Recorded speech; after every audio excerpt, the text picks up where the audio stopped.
When my husband brought his mistress to the banquet, I didn't confront him. I smiled, played the perfect wife and planned my move.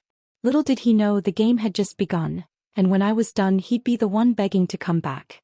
The air was heavy with the scent of gardenias and gourmet cuisine as I stepped into the grand ballroom of the Almont Hotel. Glittering chandeliers dangled overhead like cascades of crystal rain, and soft jazz hummed from the string quartet near the velvet-draped stage.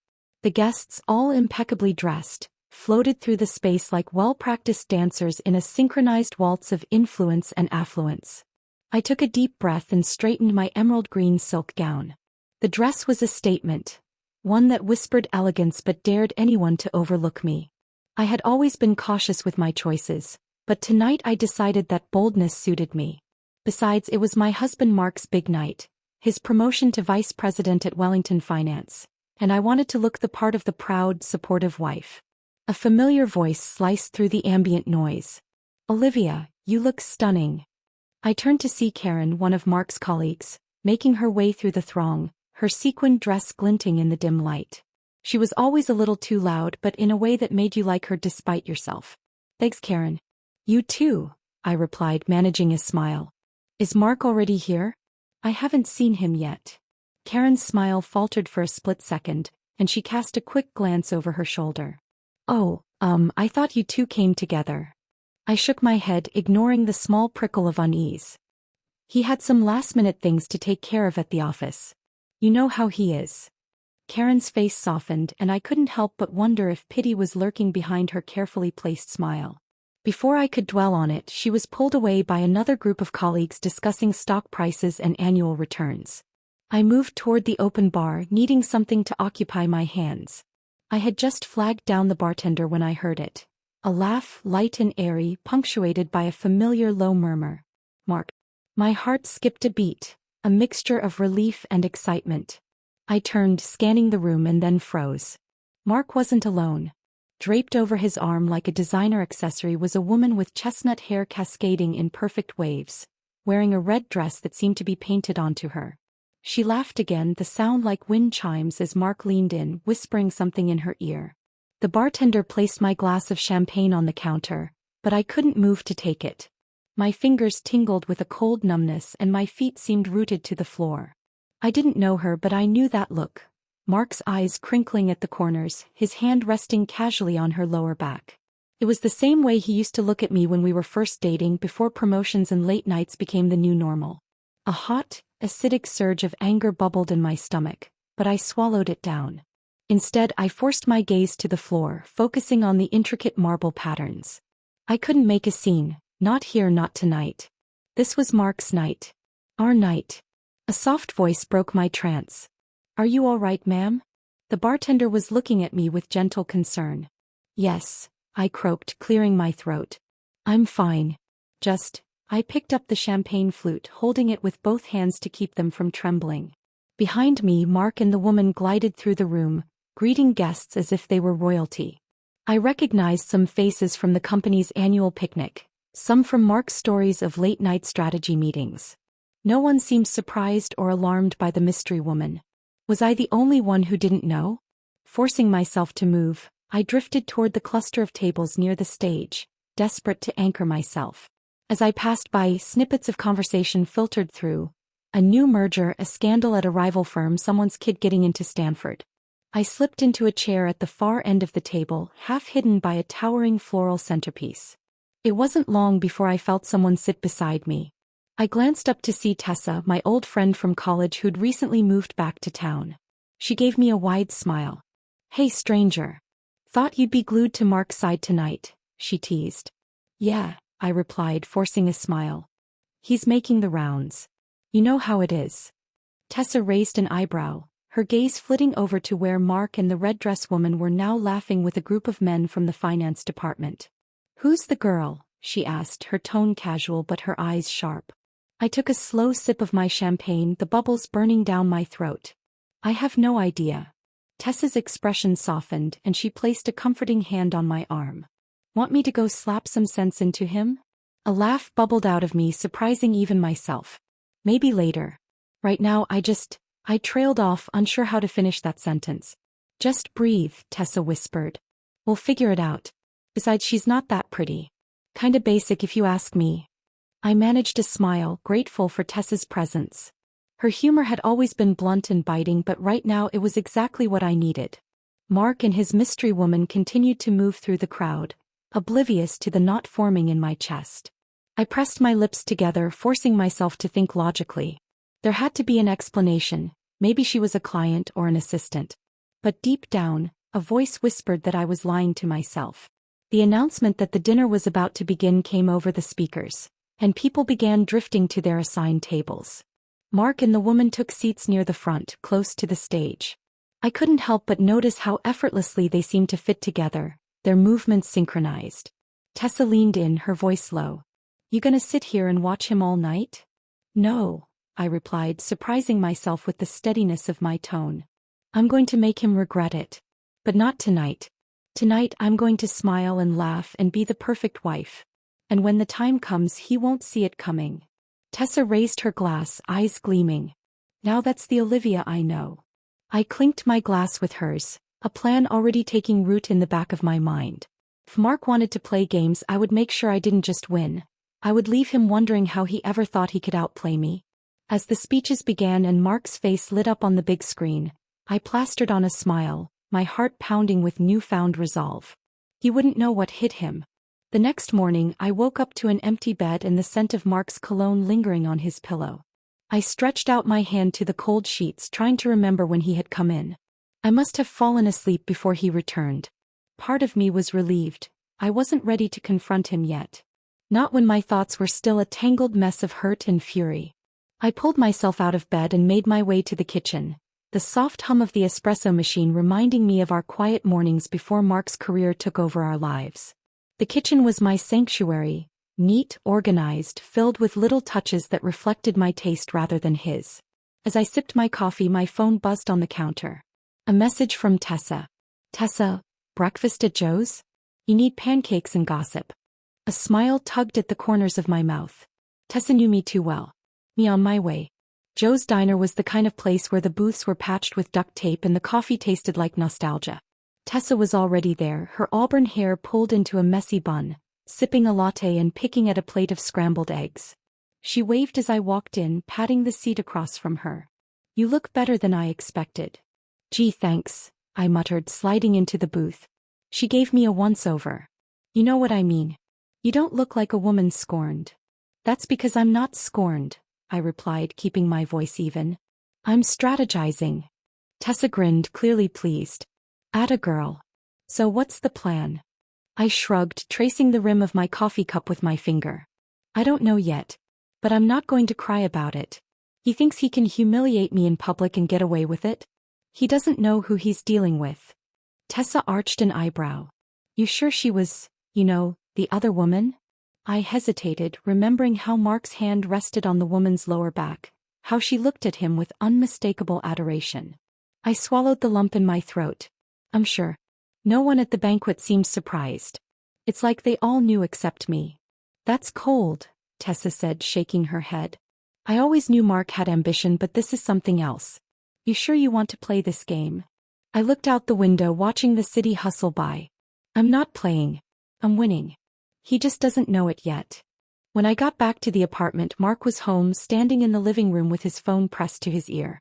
He looked up when I walked in, his eyes briefly flickering with something I couldn't place. Guilt, maybe? Yeah, I'll call you back, he said into the phone before hanging up. Hey, I said, keeping my tone light. You were out early. Mark shrugged, loosening his tie. Had a meeting with the board. You know how it is. Sure, I replied, heading to the kitchen to pour myself a glass of water. Last night was something. He glanced at me and for a moment I thought he would address the elephant in the room. He just nodded. Yeah, it was good for business. Networking and all. I leaned against the counter, forcing a smile. You looked like you were having a good time. He didn't meet my eyes, busying himself with his briefcase. You know how these things are. Got to keep the clients happy. I wanted to ask him about the woman, to confront him, but I knew better than to show my hand too soon. Instead, I walked over and kissed his cheek, noticing the way he stiffened just a little. I'm going to meet some clients this afternoon, he said, moving away. Don't wait up. I watched him leave, my heart pounding. The old Olivia would have cried, begged for answers. But the new Olivia, the one who had woken up determined to reclaim her life, was already planning. I spent the rest of the day in a whirlwind of productivity, working from home to finish up a few freelance projects. As I typed away, I thought about Mark's career, how much he had invested in it, how much of our relationship had been sacrificed for it. I had been the supportive wife, always accommodating his late nights and business trips. I had put my own ambitions on hold to make his dreams a reality.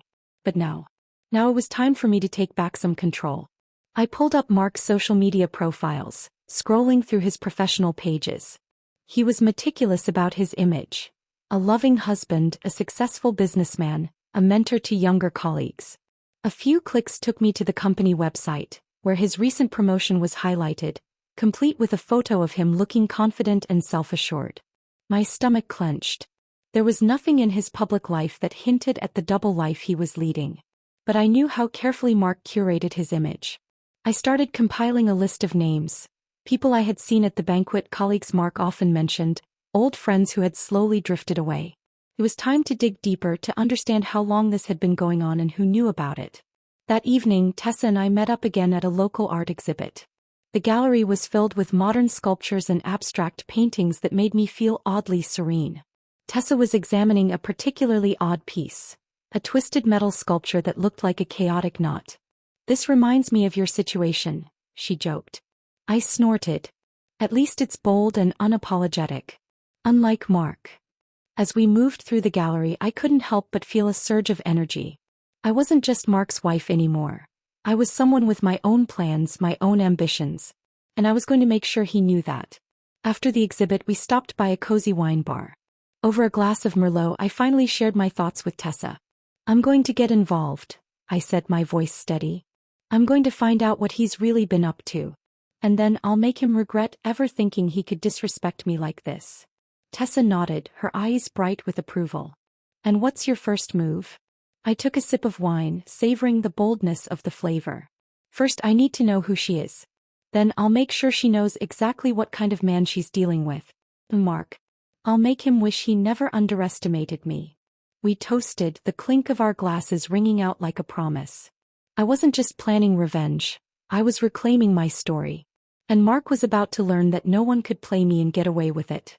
The next few days felt like living in a house of glass. Fragile, transparent, and constantly on the verge of shattering. Mark remained distant, slipping in and out of our apartment like a ghost.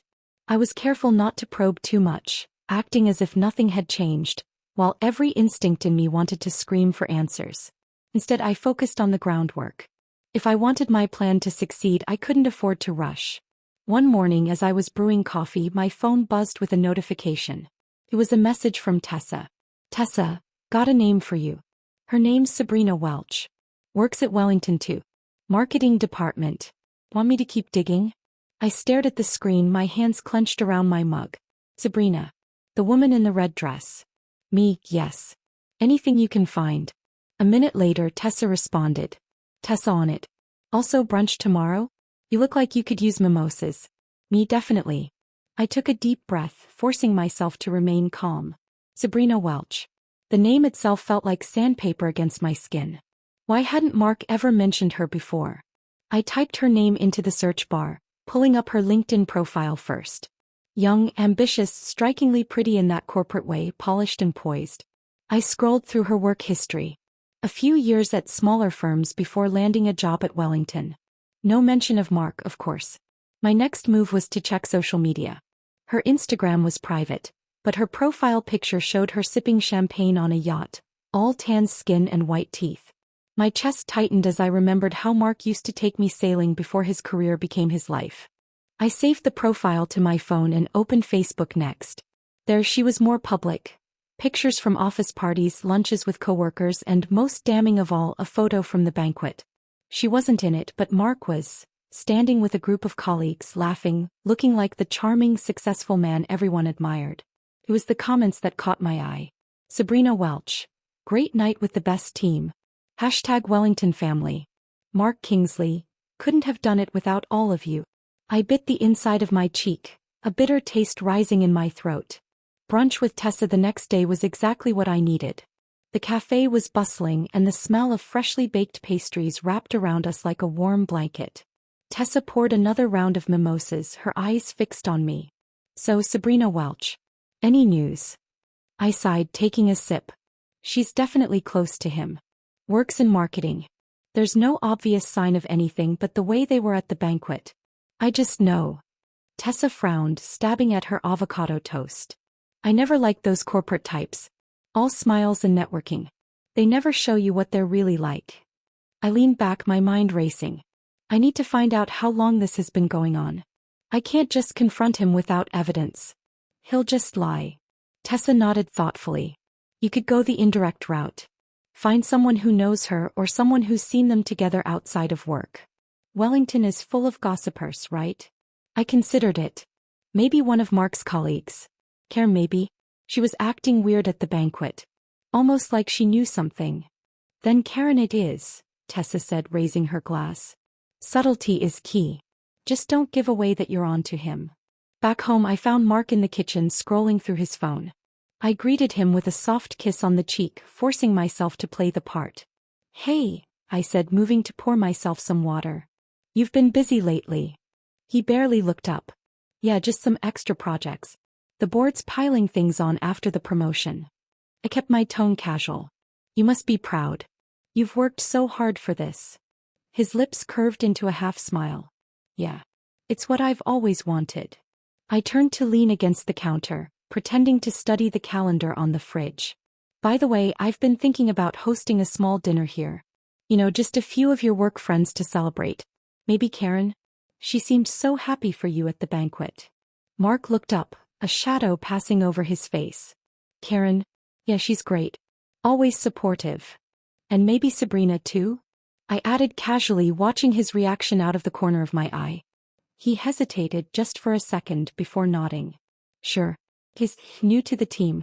Probably good for her to get to know more people. I smiled. Perfect. I'll start planning. His phone buzzed and he glanced at it, face tightening. I have to take this, he mumbled, heading out to the balcony. I watched him go, my fingers gripping the counter. That reaction was enough to confirm my suspicions. Sabrina wasn't just a new colleague. A few days later, I found myself at Wellington's annual charity auction, another mandatory social event that Mark insisted we attend. I dressed in a simple navy gown this time, wanting to appear calm and controlled.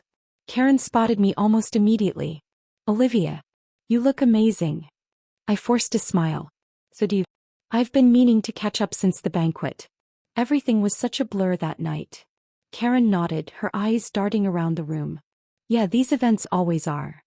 I lowered my voice. You seemed a bit off that night. Is everything okay? Her smile faltered. Oh, just work stress. You know how it is. I decided to push a little. I couldn't help but notice Mark was with one of his new colleagues, Sabrina Welch. Do you know her well? Karen hesitated, a flicker of discomfort crossing her face. Oh, Sabrina. Yeah, she's around a lot lately. Mark's been mentoring her. She's ambitious, a real go-getter. I tilted my head, feigning curiosity. They seem pretty close. I didn't realize mentorship was part of his new role. Karen's eyes flicked over to where Mark was talking to the CEO. Well, you know Mark. Always going above and beyond for the company. I felt a pang of anger but kept my tone light. That's one of the things I love about him. Karen gave me a sympathetic look and I couldn't help but wonder how much she knew, and how much she was willing to tell. The rest of the evening passed in a blur of forced smiles and polite conversation. My thoughts were spinning with fragments of what I had gathered. If Sabrina was ambitious, that could explain the connection. But why was Karen so hesitant to talk about it? When Mark and I finally left, he was buzzing from the compliments and accolades thrown his way throughout the night. I, however, was carefully filing away every clue, every glance, every word. Because if Mark thought he was the only one playing a game, he was about to find out just how well I could play too. The days following the charity auction felt like playing chess against an opponent who didn't know they were being challenged. Mark remained distant, often wrapped up in phone calls and late-night emails. I continued to play my part, attentive, supportive, and calm. I knew I had to maintain my composure while slowly gathering pieces of the puzzle. Tessa and I kept our regular coffee dates, But our conversations had shifted from light-hearted banter to more strategic planning. One afternoon as we sat in the corner booth of Joe's diner, I laid out my findings. "I can't get a straight answer from Karen," I whispered, stirring my cappuccino. "She's dodging my questions like I'm asking her to commit a crime." Tessa leaned in, lowering her voice. "Maybe she's afraid of getting involved. Office politics can be brutal. Or maybe she knows more than she's letting on," I muttered. Tessa smirked. "You could always try the direct approach. Show up at the office unexpectedly. See how they act when you're around." I considered it. Maybe. But I don't want to tip Mark off. He's already suspicious of why I'm so agreeable lately. Then don't go as the wife. Go as the supportive partner bringing lunch. Act casual. Sometimes being obvious makes people drop their guard. I couldn't help but smile at Tessa's mischievous tone. I like that idea. The next day I put the plan into action. I ordered lunch from Mark's favorite deli, pastrami sandwiches, chips, and his preferred hazelnut cold brew. I made sure to dress nicely but not too formally. A simple blouse and tailored pants, just enough to look effortlessly put together. When I arrived at Wellington Finance, the receptionist, a young man with an overly gelled hairstyle, gave me a polite nod. "Hi, Mrs. Kingsley. Here to see Mark." "Yes. Thought I'd surprise him with lunch," I replied, flashing a charming smile. He gestured towards the elevators. "He's in his office on the 12th floor.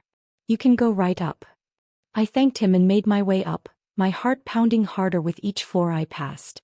When the elevator doors slid open, I stepped out into a sea of cubicles, people bustling around with phones pressed to their ears. Mark's office was at the far end, a corner space with glass walls. I could see him inside, talking animatedly to someone. As I approached, I recognized the figure, Sabrina. She was leaning against his desk, holding a folder, laughing at something he'd said. I paused, just out of sight, straining to hear their conversation. "Can't believe you pulled that off," Sabrina was saying, her tone full of admiration. Mark laughed, looking more relaxed than he had in weeks. "It wasn't easy. But sometimes you have to push the boundaries to get results." I took a deep breath and moved into view. Mark's face froze when he saw me, surprise quickly replaced by forced cheerfulness. "Liv, what are you doing here?" I lifted the bag of food. "Thought I'd bring you lunch. You've been so busy lately." "Hi, Sabrina." Sabrina gave me a thin smile, clearly unsure of how to react. "Oh hi. I was just dropping off some reports." "Don't let me interrupt," I said brightly. "I'll just set this up on the little table here." Mark nodded, and I watched him subtly shift his position away from Sabrina, as if creating space between them. I made a show of unpacking the sandwiches, acting oblivious to the tension. "Smells amazing," I commented, placing his cold brew beside his chair. "You haven't been eating properly, have you?" Mark cleared his throat. "I've just been busy. You know how it is." I glanced at Sabrina, who seemed hesitant to leave. "I'm sure Sabrina here keeps you on track at work." "Right." Sabrina blinked, caught off guard. "Oh, I just help with marketing reports. Mark's always so focused." I smiled, a touch too sweet. "That's what makes him so good at his job." Mark shot me a look, one I couldn't quite decipher. "Sabrina, why don't you take a break? I'll catch up with you later." She nodded, quickly excusing herself. As she passed by me, I noticed her perfume, light, floral, almost innocent. It felt deliberate, calculated. When the door closed, I finally sat down. Mark looked at me, his expression carefully neutral. "You didn't have to come all the way here," he said. I shrugged. "Just thought you could use a break. You've been working so hard." He took a bite of his sandwich, clearly uncomfortable. I kept the conversation light, asking about work, the promotion, the latest office gossip. He relaxed gradually, probably convinced that my visit was genuinely spontaneous. But as I left, I couldn't shake the feeling that he was relieved to see me go. That evening, as Mark was in the shower, I picked up his phone from the bedside table. He rarely left it unattended, and I didn't want to waste the opportunity. I unlocked it, still the same password, our wedding date. I scrolled through his messages, heart pounding. Most were mundane, work updates, group chats from his golf club, reminders from his mom. And then I found it, a message from Sabrina, time-stamped late last night. "Sabrina, had a great time at the banquet. You looked so happy. Can't wait to see you tomorrow." My stomach twisted. I checked the call logs. A few calls from her, always during work hours, but one stood out. A 2 a.m. call a few weeks ago. Before I could think it through, I copied the message and forwarded it to my phone. Just as I was about to exit, I heard the water stop. My hands shook as I carefully set the phone back in its place. Mark came out moments later, a towel wrapped around his waist, his hair damp and messy. He smiled when he saw me, but it didn't reach his eyes. "Everything okay?" he asked, sensing my tension. I forced a smile. "Yeah. Just tired." He kissed my forehead and headed to the closet. I watched him, my mind racing. Now I knew for sure. Something was happening. But I wasn't ready to confront him. Not yet. I needed more. I needed to make sure that when I finally exposed him, there would be no way for him to lie his way out. That night I lay awake, staring at the ceiling, formulating the next steps. If Mark wanted to play games, he'd chosen the wrong opponent. Because I wasn't just going to make him regret it. I was going to make sure he understood exactly how it felt to be betrayed, piece by careful piece. The days that followed felt like balancing on a tightrope, one wrong move away from plummeting into chaos. I kept my demeanor calm and supportive, making sure Mark didn't suspect a thing. Meanwhile, I was piecing together the fragments of his affair, carefully and methodically. One morning, while Mark was out golfing with his colleagues, I met Tessa at the little cafe near my place. The air was filled with the aroma of freshly baked pastries, and the clinking of cups provided a comforting backdrop. Tessa leaned over the table, eyes bright with curiosity. "Hey, tell me everything. Did the lunch trick work?" I nodded, stirring my cappuccino. "It did. Sabrina was in his office when I got there. He tried to act casual, but there was something off about how they reacted. And I found a message on his phone. Sabrina texted him after the banquet, saying he looked happy and couldn't wait to see him the next day." Tessa's eyes widened. "You took a photo of it, right?" "Of course. I'm not leaving anything to chance. But I still need more. I can't just throw accusations without solid proof. He'll just gaslight me." She tapped her fingers thoughtfully. "What about his schedule? You said he's been working late a lot lately. Is there a pattern?" That got me thinking. Mark's always been predictable with his routines. I pulled out my phone and opened the calendar I'd been maintaining, tracking his late nights and weekend work events. "There's definitely a pattern," I mused. "Thursdays and Saturdays. Those are the nights he comes home late and smells like cologne that isn't his." Tessa arched an eyebrow. "Then that's when we investigate. You should follow him. See where he's really going." I hesitated. What if he catches me? She gave me a look that was equal parts supportive and daring. "Then you'll make up something. You're his wife, he shouldn't be hiding anything, right?" I sighed, nodding. "You're right. I just need to know for sure." That Thursday I waited until Mark had left, supposedly for a late-night strategy meeting, before grabbing my car keys. I had already planted a small GPS tracker on his car, one of those keychain ones disguised as a mini flashlight. It wasn't hard to get it into his bag without him noticing. I watched his location ping on my phone. He wasn't heading downtown where his office was. Instead, he took a detour toward the upscale side of the city. My pulse quickened as I followed, careful to stay a few cars behind. Finally, he stopped at a chic little bistro on Fifth Avenue. I parked across the street, my heart hammering. Through the large windows, I saw him walk in and approach a corner booth where Sabrina was already waiting. She stood up, kissed him lightly on the cheek, and they sat leaning in close. My stomach twisted. I snapped a few photos with my phone, documenting their cozy little dinner. Mark looked relaxed, his hand resting on the back of her chair. They ordered wine, their heads nearly touching as they spoke. It wasn't just a professional dinner. It was intimate. Familiar. I couldn't watch anymore, afraid I might march in and confront them on the spot. Instead, I sent the photos to Tessa. He's with her at a bistro. It's definitely more than work. "Tessa, take videos too. You'll need as much as you can get." I steadied my hands, switching to video mode, capturing their interactions for a few minutes before ducking back into my car. Tears pricked my eyes, but I refused to let them fall. I couldn't afford to break down now. Back at home, I downloaded the videos to my laptop, creating a folder labeled Evidence. The way they looked at each other, laughed, shared dessert. It was all so sickeningly familiar, like how Mark and I used to be. When Mark finally came home, I was in the living room pretending to read. He looked surprised to see me still up. "Late night?" I asked casually. Yeah, he replied, dropping his bag by the door. Meeting ran over. You know how it is. I smiled faintly. Must have been exhausting. He shrugged. Yeah, but it's all for the new project. Just trying to keep up with expectations. I nodded, letting him think he'd fooled me once again. When he kissed my forehead and headed to the shower, I sat on the couch trying to calm the whirlwind of emotions inside me. The next day I met Tessa for brunch, showing her the photos and videos. She scrolled through them, her mouth set in a grim line. This is enough to ruin him, she said quietly. But it's not enough for me, I admitted. I don't just want to expose him. I want him to realize what he's lost. I want him to understand that his actions have consequences. Tessa looked thoughtful. Then you have to make him see what life is like without you. Don't just catch him, make him regret ever betraying you. A slow smile spread across my face. You're right. I've been too focused on just exposing him. But what if, instead, I make him feel like he's losing me? Piece by piece. That evening I started my subtle withdrawal.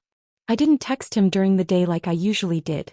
When he came home I was busy with my own projects, barely acknowledging him. I made dinner but didn't wait for him to eat. When he asked if everything was okay, I just smiled and said I was tired. Over the next few days I focused on myself, going out with friends, taking up yoga again, spending time with Tessa. Mark noticed, of course, trying to ask what was going on, but I always shrugged it off. I wasn't cold, I was simply indifferent, like he wasn't the center of my world anymore. One night as I was reading in bed, Mark sat next to me, clearly bothered. Is something wrong? You've been distant. I looked up, pretending to be confused. Oh no. I've just been focusing on myself lately. I realized I've been neglecting my own happiness. You're always so busy and I thought it was time to do things for me. He seemed taken aback, as if the thought of me having a life separate from his hadn't occurred to him. That's good, I guess, he mumbled, but his expression was uncertain. I just smiled and returned to my book, noting the way his shoulders tensed. He was starting to notice, and that was exactly what I wanted. If Mark wanted to play games, he was about to learn how it felt when the pieces started moving without his control. I wasn't just exposing his lies. I was slowly, methodically reminding him of what he was losing. And when the time came for him to realize his mistake, I would make sure it was far too late for apologies. The change in our dynamic didn't happen overnight, but it was palpable. Mark seemed perplexed, almost disoriented by my newfound independence. I continued to be polite, supportive even, but I was no longer the doting, waiting wife. My evenings were filled with plans.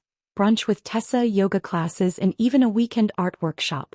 One evening, as I was getting ready for a dinner out with Tessa, Mark approached me in the bedroom, leaning against the doorframe. You're going out again? He asked, his tone a mixture of curiosity and mild irritation. I fastened my earrings, not bothering to look at him. Yep. Tessa and I are trying that new bistro downtown. I heard the truffle risotto is amazing. Mark shifted uncomfortably. You've been going out a lot lately. I met his gaze in the mirror, offering a slight smile. Just trying to enjoy myself. You're always so busy, and I realized I was putting my own life on hold. It's been nice, actually. Feels good to reconnect with myself. He opened his mouth to say something but closed it again, clearly caught off guard. I didn't wait for a response, just grabbed my purse and walked past him with a casual, "Don't wait up." At dinner, Tessa and I shared stories, laughed, and occasionally plotted our next move. You're doing great, Tessa said, lifting her wine glass. He's definitely noticing. Men like Mark can't stand when they're not the center of your universe. I shrugged. I'm not doing it just to make him jealous. I'm doing it for me. I forgot what it was like to be my own person, you know? Tessa grinned. Exactly. And when he realizes he's losing you, he's going to panic. Just wait. Over the next few weeks, I continued to distance myself emotionally. I stayed late at the office one evening working on a new project that actually made me feel alive. When I got home, I found Mark pacing the living room, his phone in his hand. Where were you? He demanded. I raised an eyebrow. Work. I told you I had a deadline. You didn't answer my texts. I pulled out my phone, feigning surprise. Oh, sorry. I put it on silent so I could focus. Didn't realize you'd texted. He hesitated, clearly not used to being on the other side of this scenario. It's just, you've been different lately. I gave him a small, tired smile. People change, Mark. Maybe I'm just rediscovering myself. He opened his mouth to respond, but I walked past him to the kitchen humming softly. It wasn't long after that I noticed his behavior shifting too.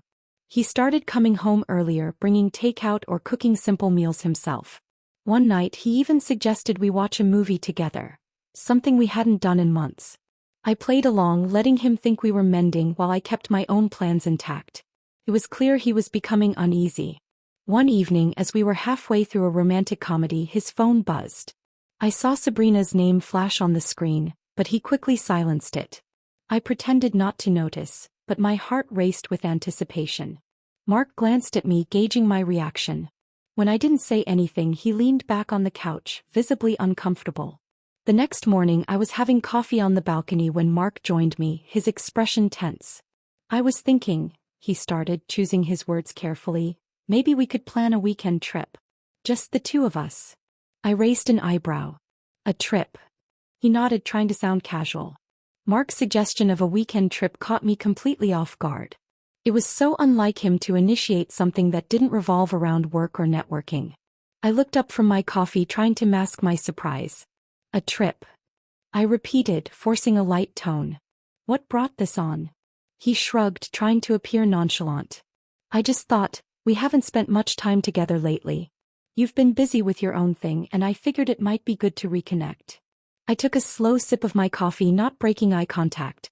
"That's thoughtful of you, Mark. I'll think about it." He looked mildly disappointed, but I wasn't about to make it easy for him. Just because he sensed he was losing control didn't mean I would jump at the first sign of his attention. That afternoon I met Tessa at our usual coffee spot, relaying the latest development. She smirked. "Oh, he's feeling it. You not being at his beck and call is throwing him off. Men like Mark thrive on being the center of attention. He's probably second-guessing everything right now." I played with the handle of my cup. "It's weird. I almost feel guilty." Tessa scoffed. "Guilty? For what? Taking back your life? You didn't cheat. You didn't lie.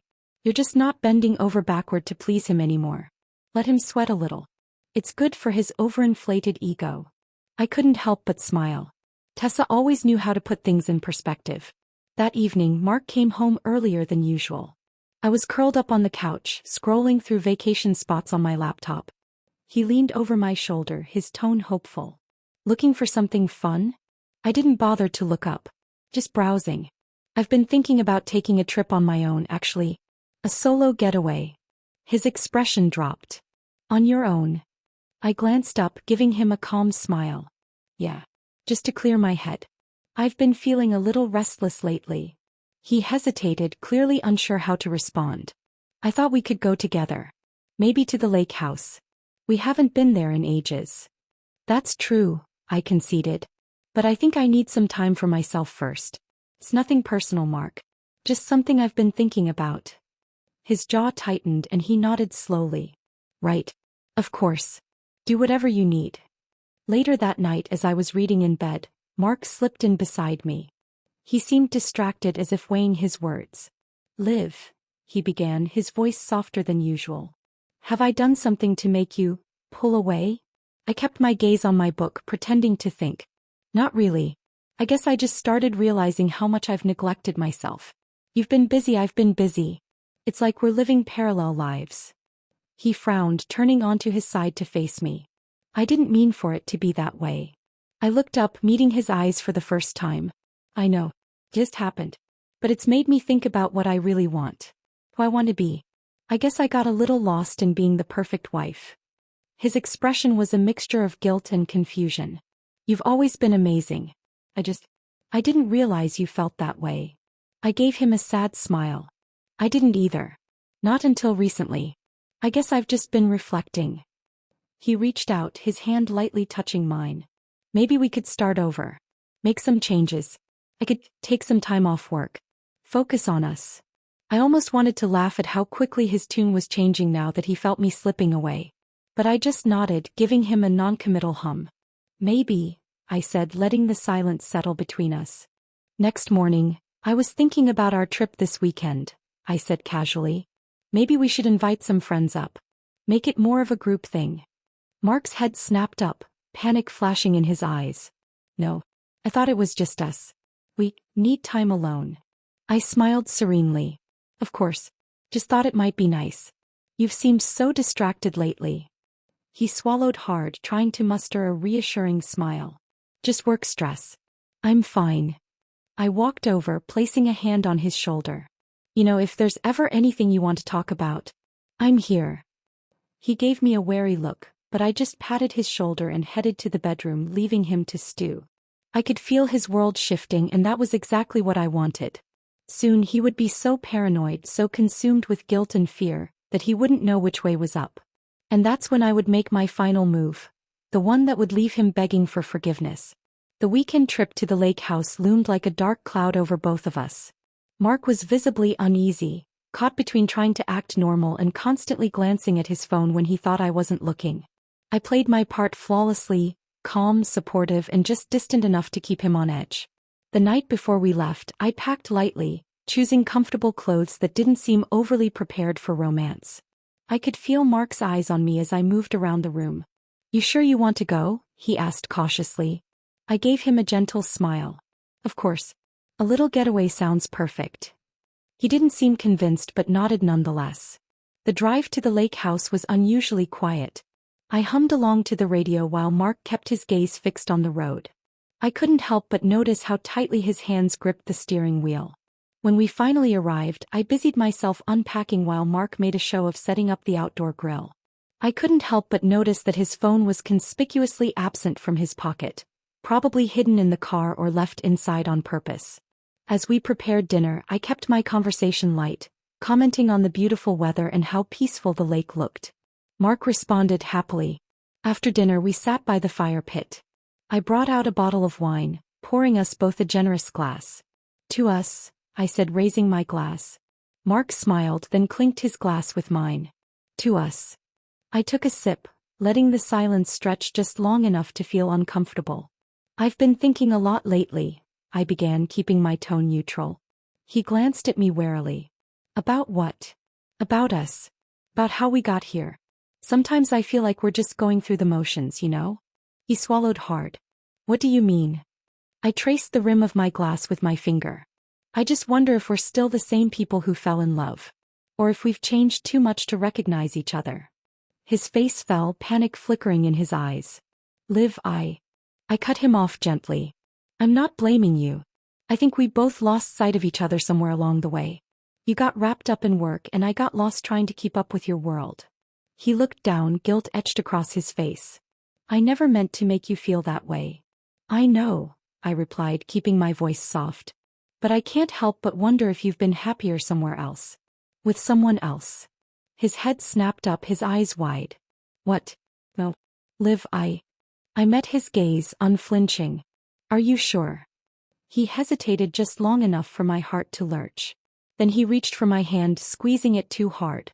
I love you. I never wanted to hurt you. But you did. I pulled my hand away slowly. Mark, I know about Sabrina. His face went white like the life had been sucked out of him. How? I saw you at the bar. I saw you whispering to her, comforting her when Karen confronted you both. I know this has been going on for months. Mark's mouth opened and closed like a fish gasping for air. It's not what you think. It got out of hand. I was stressed. She was just someone to talk to. I let out a bitter laugh. Someone to talk to? You kissed her, Mark. You met her at the lake house. You lied to me over and over. He buried his face in his hands. It didn't mean anything. I swear. It was just a mistake. I didn't know how to stop it. I felt a strange sense of calm as I watched him crumble. You didn't know how to stop it because you didn't want to. You liked the thrill of having someone admire you. Someone who didn't see all your flaws. You didn't even think about me. He looked up, tears welling in his eyes. I never wanted to lose you. Please, Liv, I'm so sorry. I'll do anything to fix this. I'll cut her off. I'll change. Just don't leave me. His desperation was almost pitiful, and for a moment I felt a pang of sympathy. But then I remembered all the nights I waited up worried while he was with her. I remembered the humiliation of seeing them together at the banquet, oblivious to how exposed they were. I don't think you understand, I said quietly. I'm not the one leaving. You already left when you chose her over me. He crawled closer, reaching for my hands. No, please. I'll do anything. I'll quit my job. I'll spend every day proving to you that I'm committed. Just give me a chance. I pulled my hands back, shaking my head. You're not sorry for cheating, Mark. You're sorry you got caught. You're sorry your perfect life is crumbling. You never thought I'd find out. You never thought I'd fight back. He sank to his knees, tears streaming down his face. Please live. You're my wife. I love you. I can't lose you. I stared at him, unblinking. Love isn't supposed to hurt this much. I trusted you. I gave up so much to support you and you threw it away for someone who stroked your ego. He sobbed, broken and pitiful, but I felt nothing but a hollow ache where my love used to be. Finally, I stood looking down at him. You can stay here tonight. But when we get back, I want you out of the house. I need space to figure out what I want, and right now it's not you. He looked up, his face red and tear-streaked. Live, please. I cut him off. No more lies, Mark. I deserve better. And for the first time in a long time, I'm choosing myself. I walked past him, stepping outside to breathe in the cool night air.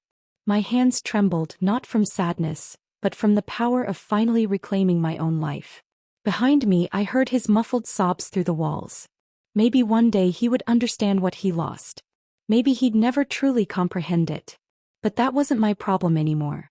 As I looked up at the starry sky, I let out a long, relieved breath. For the first time in a long time, I felt free. Vandy.